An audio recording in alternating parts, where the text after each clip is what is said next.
WrestleMania 21 on Xbox. Let's start with a story. I got this game on release day back in 2005 and I couldn't wait to play it. I talked about how I was a sucker for the odd WWE games, the ones not developed by Ukes at the time, but boy, I sure did feel like a sucker when I put that WrestleMania 21 disc into my Xbox. The game was broken beyond belief, and this isn't an exaggeration. It was the most broken and buggy game I've ever played, and honestly, I couldn't believe a new game could get released in such a mess. So much so that I thought it was my Xbox that was on its last legs. That's right, I blamed my Xbox and not the game itself. There's just no way a game could get released in the state that WrestleMania 21 did. The game would crash when trying to pull off finishers, it would freeze up at random times, and there was one part in particular in story mode where you'd get kicked back to the Xbox dashboard, unable to continue. Remember I talked about my brother in the Raw 1 video? Well, because I thought my Xbox was done for, I gave my brother the WrestleMania 21 disc. I told him to get past that certain part in career mode, make a game save, and give me the disc back along with his Xbox memory unit.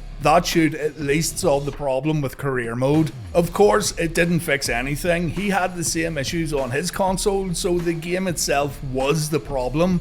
I just topped out really. I still wanted to play WrestleMania 21, but back then you didn't really think of recalls or patches for games. I also didn't use the Xbox Live service when I owned the original console, so the game gathered dust and it ended up getting lost along with my Xbox and all my other games. I then just moved on, but I always remember being annoyed that I didn't get a chance to play the full game. Don't get me wrong, what I did get to play still wasn't great, but I still put up with the lesser wrestling games because I would practically play any shit the WWE sent our way back in the day. Turns out the first load of discs had bugs and it was acknowledged by THQ and the game's developer, Studio Gigante. Discs were recalled, new ones were issued, but I didn't know anything about that nonsense and I'm sure others didn't either. I'm sure I'm not the only one who gave up after playing the buggy version of WrestleMania 21. Today's the day though. After waiting around 17 years and getting over that disappointment all those years ago, it's time to play the patched version of WrestleMania 21, and I can give my true opinion on a game that I dismissed years ago out of sheer anger. So buying the PAL version of WrestleMania 21 brought along some problems. Mainly, I didn't know if the disc I was buying was the first release or the fixed version. Apparently, the Xbox Classics version of Mania 21 is the fixed version, but the only copy I could find would ship from Australia and take ages to get here. I then thought a backup plan would be a good idea, so I bought an Xbox that was soft modded. The soft mod would at least give me a chance to download a few copies of the game and I could just pray and hope that someone uploaded the fixed version to the internet. I was completely unaware of this when buying the console, but check this out. The modded dashboard on Xbox has a DLC section, and look, some absolute hero has uploaded the patch. It's almost like this very patch was sitting there for years waiting for me to come along and download it. So now I have no concerns. I'll get to play the finished version of WrestleMania 21. There'd be no crashes or game freezes, and some of the gameplay bugs would be fixed. I then noticed something else. There's a modification file available for download.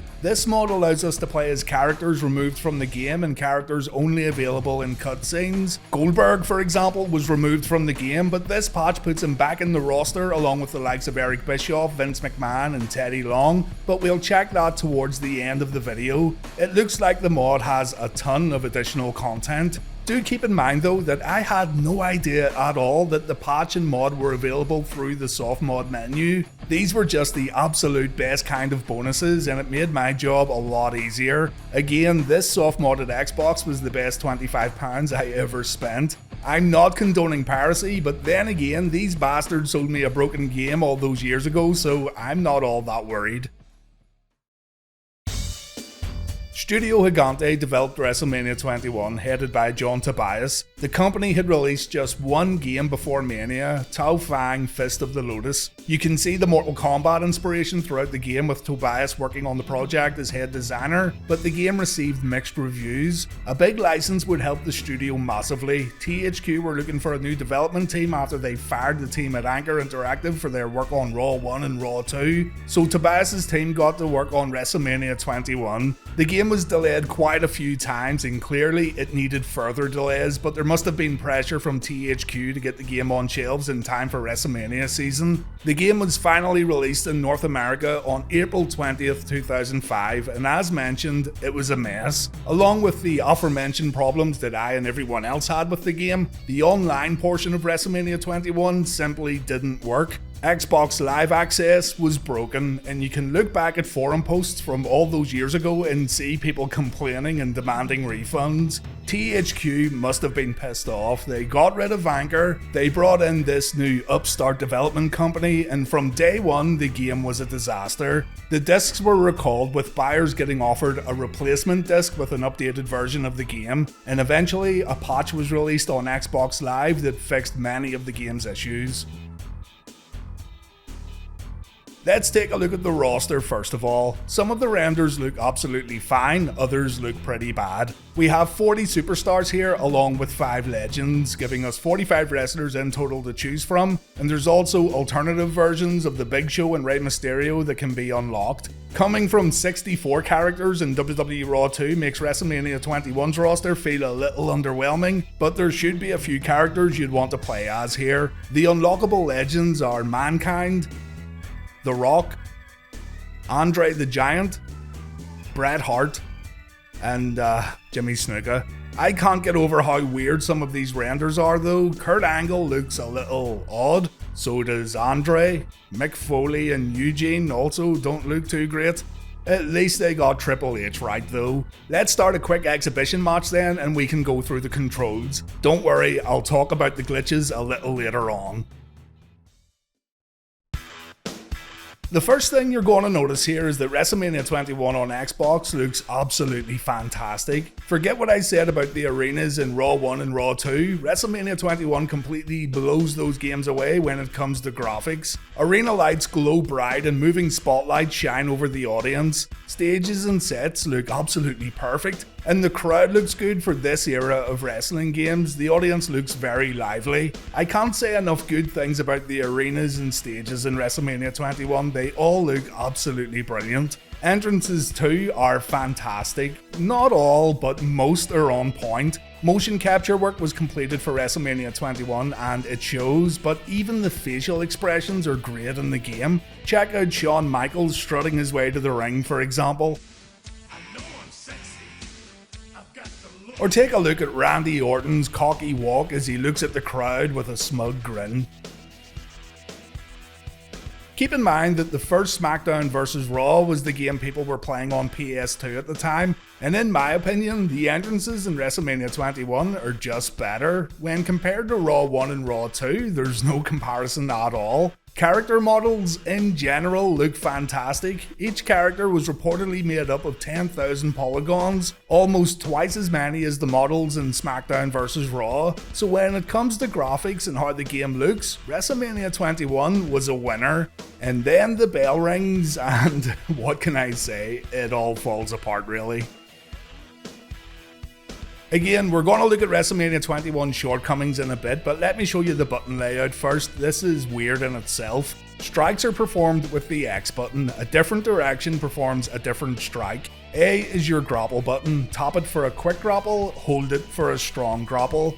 You can then perform a move while holding a direction on the D-pad, so that's a total of 8 moves mapped to the A button. Tap the B button to perform a signature lockup. This gives you access to 4 signature moves. And hold it in to perform a submission lockup. This lets you perform 4 submission moves. That's 16 grapple moves in total while facing your opponent. You might as well take 4 of those away because no one likes performing submissions over and over again. So 12 proper grapple moves from the standing position doesn't really feel like a lot. Trust me, it feels like you're doing the same moves over and over again. You can also strike from grapple holds. I do this a lot when I perform a submission grapple by accident, and that's really all you need to know in terms of the basic controls. The right stick performs taunts. You can get out of the ring with the L trigger. The triggers also act as your counter buttons, and the white button is your action button for grabbing items and things like that. Fill up your heat meter to perform a finisher. Tap A and B together in the right position and you'll pull off a potential match-ending move. And I gotta say, they tried with the move animations here, but sometimes it can look pretty bad. Some moves look fine with the swinging camera angles and the lights changing in the ring depending on which brand your superstar works on, but the impact also gets lost sometimes, and it's one of those ideas that's great on paper but poor in execution. Do yourself a favour and turn these camera angles off in the options menu. Alright, so the bad stuff. Technical difficulties would be one way to describe WrestleMania 21. A glitchy clusterfuck would be another way to describe WrestleMania 21. Now, this is very much improved from the early version from what I remember. I recall the game locking up during those finishers, and I remember avoiding finishers so the game wouldn't kick me out of the dashboard. Not once did the patch version crash or freeze, so that's good, but there's still problems within the gameplay. Hit detection is completely wrecked, and it's hard to explain unless you're playing the game. Your opponent needs to be in the right position for you to pull off moves, and it's super strict with this. If you're a millisecond early with your lockup, you won't perform it. The game waits until your opponent is 100% in the face forward standing position before you can throw a punch or try a grapple. So staying one step ahead and lining up perfect hits or perfect grapples is out the window. You need to wait until your opponent's animation is finished before you can do anything. Sometimes you'll press lockup and nothing happens. It's rare, but it happens, and you end up leaving yourself wide open for attacks. Performing running moves, forget about it. The chances of your opponent catching you with a rebound grapple are astronomically high, and you gotta get real lucky. The submission system's also broke. I don't know how many times I'd move the marker right up to the submission point, only for the game to stop the marker just a little short and not letting me go any further. It wants you to do more damage before it'll let you win via submission, so why didn't they make the meter harder to move? I don't know, it's pretty comical though. Players can teleport around the ring when setting up moves. The AI should be called AU for artificial unintelligence because the CPU just doesn't understand what it's supposed to do. So for example, in Fatal 4-Way matches, no one will try to break your cover, and during interference, the CPU will do absolutely nothing. Sometimes a wrestler will just run around the place with no purpose at all, and just generally during a match, the CPU will act weird and start running out of the ring and back in again, only to repeat the cycle over and over again. It's fucked. There's a lot more examples I could give you with weird stuff happening during matches and graphical glitches, but I'll leave it there. WrestleMania 21 is still glitchy after the patch. It's something you're either going to deal with or you're just going to give up. I carried on because I was determined to get something out of this game, and you know what? I actually did. Even with all the problems, I still prefer the match gameplay over Raw 2, and that's because WrestleMania 21 feels way more like a wrestling game in comparison to Anchor Incorporated's efforts on the Xbox. Yes, WrestleMania 21 has glitches, but they aren't there all the time, and I think a lot of people may have based their opinion on Mania while playing version 1. It still has problems for sure, but when it works kinda well. I get it too. I'm comparing two games here that weren't well received, and it maybe feels like we are out of the frying pan and into the fire. But honestly, I just had more fun playing WrestleMania 21 while capturing footage. Raw 2 destroys WrestleMania in terms of customization, presentation, game modes, and the one-player season mode. But for just playing matches, I didn't feel as bored with WrestleMania 21 as I did with Raw 2. One-on-one matches is what you should stick to though. Cell matches, last man standing matches, cage matches, even ladder matches, those are fine, and the CPU will act accordingly in terms of the match rules most of the time. If you introduce multiple wrestlers along with multiple stipulations, then the game just, I don't know, it gets confused. Don't get me wrong either, WrestleMania 21 isn't a great game, and I'm not saying it is, but I've played worse wrestling games on Xbox over these past couple of weeks, and I do think it may be worth a second look if you can get over the glitches. WrestleMania 21's gameplay, minus the glitches with Raw 2's customization and mode selections, would have been good, but we got shafted with both games having a lot of shortcomings. Oh yeah, before I forget, we have commentary in WrestleMania 21, recycled commentary from the Smackdown games. Commentators get confused about what signature moves and finishing moves are. They think pay-per-views are weekly TV shows, and things get repetitive quite early on. There are some additional lines of commentary though for career mode.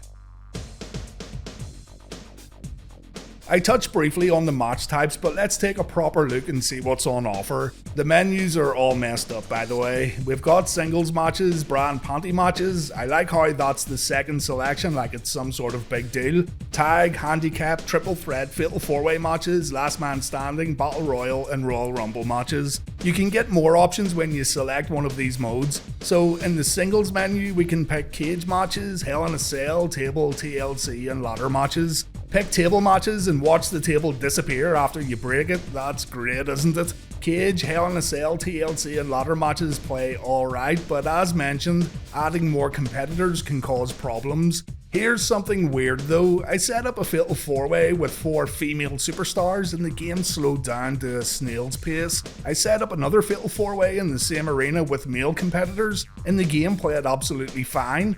I tried switching from game mode to broadcast mode in case the game was struggling to render the stage and all the characters, but no, it was just a problem with the women in the game. So take my advice and stick to one-on-one matches where possible. You'll just have a better experience. Also, if you want to play hardcore matches or submission only matches, you have to go back to the main menu and go into the main options. There's more match modifiers here, but it's a pain in the ass going back and forth. It's not ideal at all. Create a superstar mode in WrestleMania 21 is absolutely dire and it reminded me of Warzone on PS1. Limited selections available, loads of basic items need purchased with in-game currency, no fancy create an entrance mode, though you can still use music on your hard drive. It's just a bad experience all around. Good luck trying to create someone recognizable. You can create a championship belt though, and you would have been able to defend your belts online. That's a nice touch, but a bit pointless if you got an early copy of the game. For shits and giggles, I tried to connect to Xbox Live on this modded Xbox, but of course it didn't work. I imagine there's a belt lord out there right now who sits atop his Xbox throne, holding the belts and broken hearts of those who stepped up to the challenge. You gotta create a wrestler, unfortunately, to play story mode, but before you do that, you gotta create a profile within the game. If you don't do this, then you won't accumulate money for exhibitions, and you gotta remember to manually load your profile every time you turn the game on. It's a fucking joke. Within the profile menu, you can access the shop zone, and here you can purchase unlockables, overpriced unlockables that'll take a bit of grinding. Superstars, load screens, Titantrons, attribute points for your created wrestlers. Yep, you heard that right. All this shit needs unlocked with in-game currency, and it's your job to raise the cash. There's also prestige levels to your profile, Rising Star, Superstar, and Legend. And you complete unspecified tasks to unlock a new level, such as winning 40 matches or defending a championship belt. New prestige levels will let you buy new things, and this game asks a lot of its players without giving much back in return. Some are going to prefer WrestleMania's career mode over the season mode found in Raw 2. What we've got here is a pretty typical one-player experience, though there's a lot more story this time around. Your created superstar starts on Velocity. He gets brought up to Smackdown after proving himself on the shit show, but Kurt Angle's calling the shots on the blue brand and he makes life difficult for our custom hero. After winning the US belt, Kurt decides to bring Evolution to SmackDown. The boys give you a good old kicking, and just when you think your career is over, Eric Bischoff shows up. Eazy-E wants you to take out Evolution. They're causing problems over on Raw, so your character agrees to join the Red brand to get some revenge. To get ready for the task at hand, Eric lines up some legends for you to face in unconventional locations. You'll wrestle Jimmy Snuka in a gym, Bret Hart in a much more modern training facility, Mankind in the boiler room, Andre the Giant in a battered up old sports club. God knows how Bischoff pulled that one off. And you'll take on The Rock at a fucking indie show before heading over to Raw to take out those scumbags in Evolution. I got to the Randy Orton match and stopped playing so I could script this video, but all in all, for 2005 standards, the career mode is pretty much what you'd expect. We have full voice acting here, although Triple H must have known this game was gonna suck balls because he recorded no lines. At least up to the point I got to, he's been completely mute while everyone else in Evolution has something to say. The voice acting is also decent and not entirely phoned in, and there's cutscenes in between each and every match. There's never a week where nothing happens. From videos I've watched online, it looks like the career ends at WrestleMania where you face Kurt Angle, and I'm going to finish the career after recording this video. There's no reason to play it again after you've done it once, it's completely linear. Upgrading your character can be a ball ache too though. Remember, you gotta buy upgrade points in the shop zone, and to do that you have to go all the way out to the main menu, buy the points, go back into creation mode, load your character, add the points, and then boot up career mode again. Navigating through WrestleMania 21 sucks big time, and the whole menu system itself is bad. There's no other way to put it.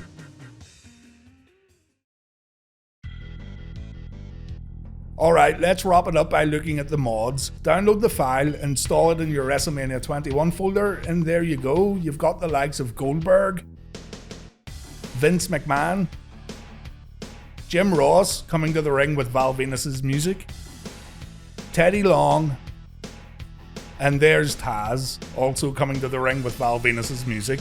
Michael Cole's here, and he comes to the ring with absolute silence. Someone must have done that on purpose. Some characters have custom music and Titantron videos, but it's all very incomplete. For example, Jerry Lawler has his theme music, but he has the Evolution Titantron video.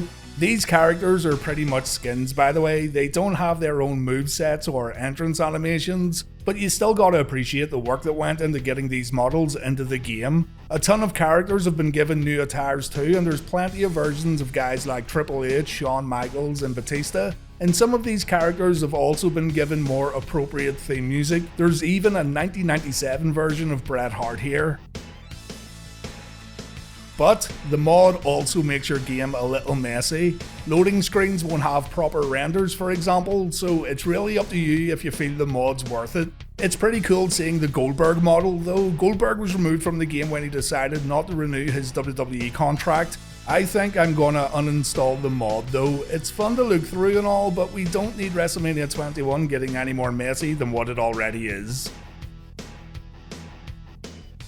The Smackdown games weren't always great, and I think sometimes we put on our rose-tinted glasses when looking back at the PS1 and PS2 games. The Smackdown series and the Smackdown vs. Raw series had a ton of time to evolve though, and there were years upon years of built-up improvements. The Xbox games didn't have the same luxury. It felt like THQ were looking at developers with zero wrestling experience to submit awesome games, and when that didn't happen, the developers weren't really given a chance to improve. Raw 2 showed us that sequels bring advancements, but WrestleMania 21 was so badly received that Studio Gigante wouldn't make any further wrestling games in their future. As a matter of fact, they wouldn't make any new games, period. The botched initial release of WrestleMania 21 was too much for the studio to bounce back from, and the developers closed shop shortly after WrestleMania hit the shelves. They'll get no fucking sympathy from me. WrestleMania 21 shouldn't have been sold in stores because version 1 was completely messed up, but I'm sure there were deadlines involved too that came straight from THQ and the WWE.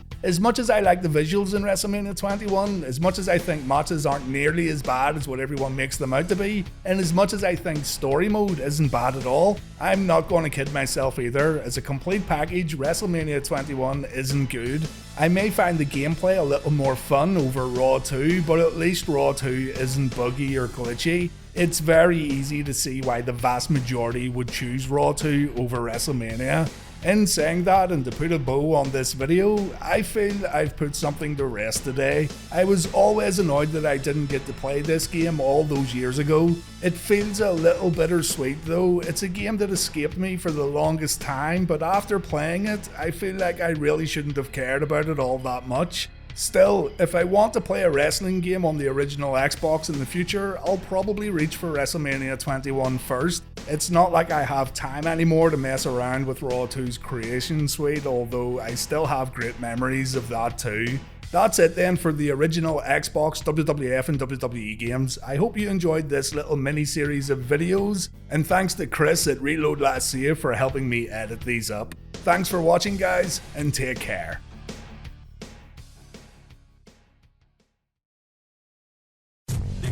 Diggity dog.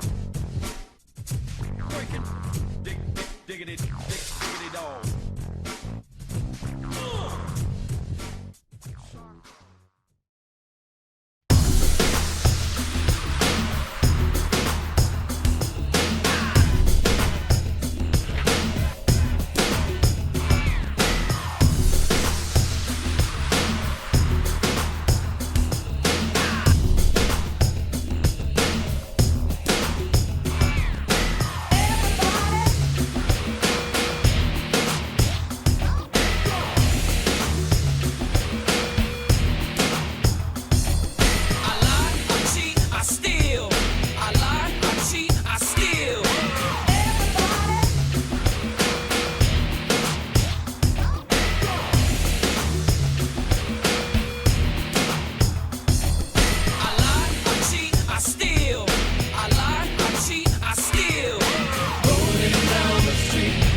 in there.